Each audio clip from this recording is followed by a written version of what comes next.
I was recently asked by some students what I would do if I was to start again, if I was a young person looking for a career in science, technology, and engineering. And my response was, I would head for the cusp of biotech, nanotech, and artificial intelligence. The ability to program material, print material, and to make our future devices intelligent and cognitive is key to sustainability and the advancement of the human race.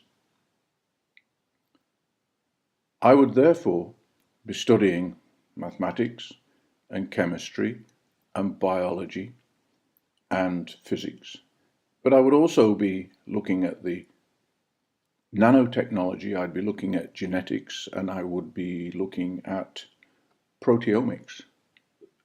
And with that knowledge, I would be able to go out and engineer solutions and products for the future. Probably one of the most understated and least understood technologies is artificial intelligence. They already play a better game of chess with us, they outgun us at general knowledge, and they're taking over in the science of medicine. And they are a bigger and better spanner for the engineer and the technologist.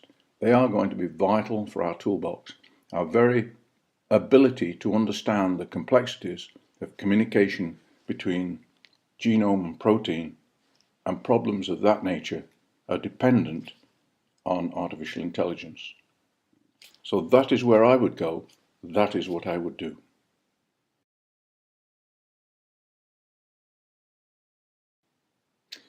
For the technophobes in society and those people who are unable to accept change, I see an extremely bleak future, as they will be pushed to the periphery of society and unable to engage.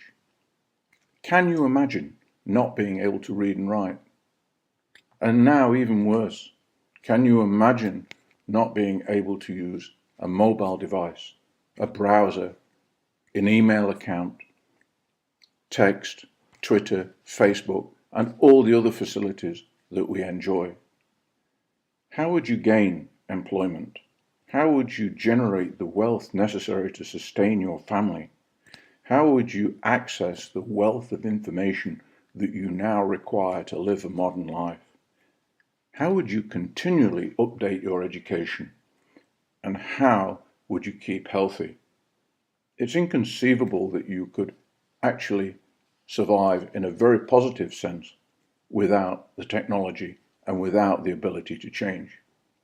In my book, change is absolutely essential for all of us, and we have to adapt as quickly and as positively as we can.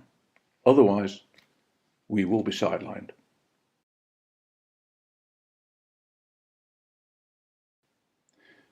I think there's no doubt about it. For some people, technological change is both frightening and worrying, and it's far too fast.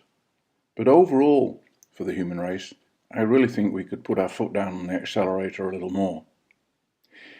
We can now predict a lot of natural disasters, such as earthquakes and tsunamis and storms, with reasonable accuracy, and we can save a lot of lives. And with our food production, we have been able to overcome famine. We can contain pestilence, and in healthcare, we're now able to do magical repairs, and we're able to save more lives. But some of the challenges are extraordinary. The gradual demise of antibiotics sees a demand for a replacement to cure those resistant diseases that are now emerging. We can only do that with technology. So as I look to the future, I think that technology will speed up. It could go a little faster. We always want to do more, and we always want to make life better for people, even if it means me and you being a little uncomfortable and a little bit overwhelmed sometimes.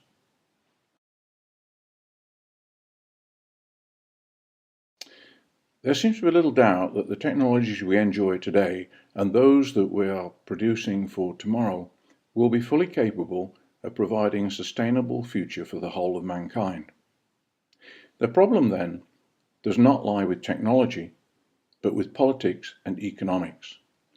We really have to stop manufacturing more and more for the few, and we have to start producing sufficient for the many. To do that means going beyond the dollar, the yen, the pound, and the euro, and in our decision-making process, we must include the impact on the ecology and society and the individual. If we do that, we might just see an equitable standard of living for all peoples across this planet.